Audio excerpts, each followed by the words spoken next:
आज हम सुनेंगे धौम्य का युधिष्ठिर को नाना स्थान दिखलाना और अर्जुन का गंधमादन पर लौट कर आना।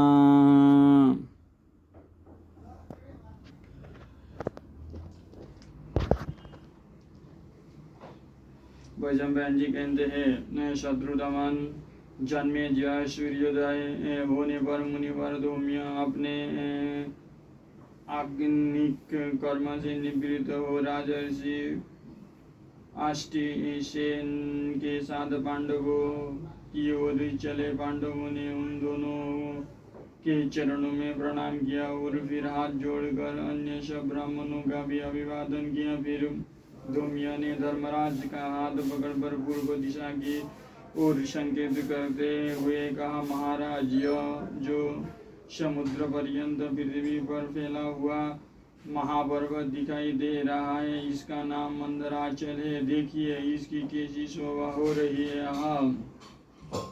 पर्वतमाला और हरी भरी बनावली से यह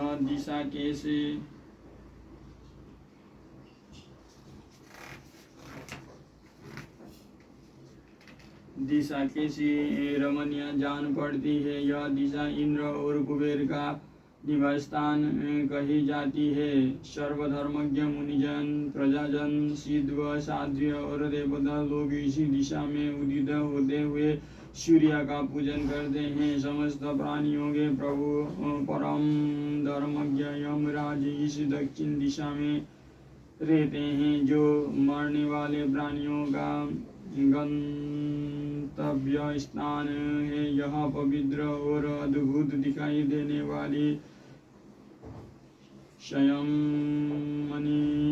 है। यही प्रेत राज यम का निवास स्थान है। इसका ऐश्वर्य भी बहुत बड़ा चढ़ा है। इधर पश्चिम की ओर जो पर्वत दिखाई देता है उसे अस्ताचल कहते हैं। महाराज, वरुण इस पर्वत और महासमुद्र में रहकर पानियों की रक्षा करते हैं। यह सामने उत्तर दिशा को आलोकित करता हुआ परम प्रतापी मेरु पर्वत खड़ा हुआ है। इस पर केवल ब्रह्मा वेत्ता ही जा सकते हैं। इसी के ऊपर ब्रह्मा जी की सभा है और इसी पर वे स्थावर जंगम की रचना करते हुए निवास करते हैं। इसी पर्वत के ऊपर वशिष्ठादि सप्तर्षियों के उदय अस्त होते रहते हैं। तुम तनिक मेरु पर्वत के इस पवित्र शिखर को दर्शन करो। अनादि निधन श्री नारायण का स्थान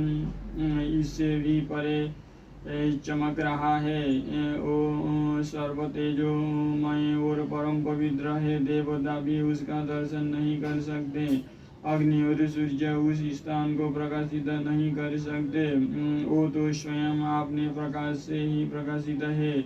उसका दर्शन देवता और दानवों को भी दुर्लभ है। उस स्थान पर अचिंत्य मूर्ति श्री हरि विराजते हैं, जो महान तपस्वी और शुभ कर्मों से पवित्रचित हो गए हैं। वे अज्ञान और मोह से रहित योग सिद्ध महात्मा यतिजन ही भक्ति के द्वारा उनके पास जा सकते हैं। वहां जाकर वे फिर इस लोक में नहीं आते। राजन, यह परमेश्वर का स्थान ध्रुव, अक्षय और अविनाशी है। तुम इसे प्रणाम करो। देखो, सूर्य, चंद्रमा और समस्त तारागण अपनी अपनी मर्यादा में रहकर सर्वदा इस पर्वतराज मेरु की ही प्रदक्षिणा किया करते हैं। इसकी परिक्रमा करते हुए ही नक्षत्र के सहित चंद्रमा पर्व संधि को समय आने पर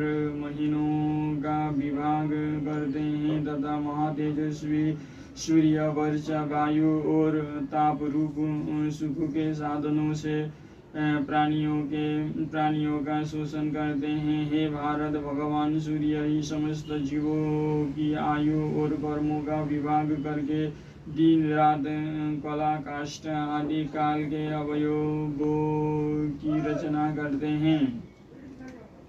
वैशंपायन जी कहते हैं, राजन, फिर उत्तम व्रतों का पालन करने वाले पांडव लोग उस पर्वत पर ही निवास करने लगे। अर्जुन अस्त्र विद्या सीखने के लिए इंद्र के पास गए थे। वे 5 वर्ष तक इंद्र के भवन में रहे और उन्होंने देव राशि अग्नि वरुण चंद्रमा वायु विष्णु इंद्र पशुपति परमेष्टि ब्रह्मा प्रजापति यम धाता सविता त्रष्टा और कुबेर आदि देवताओं के अस्त्र प्राप्त किए। फिर इंद्र ने उन्हें घर जाने की आज्ञा दे दी। तब वे उन्हें प्रणाम कर बड़ी खुशी खुशी गंधमाचर पर्वत पर लौट गए।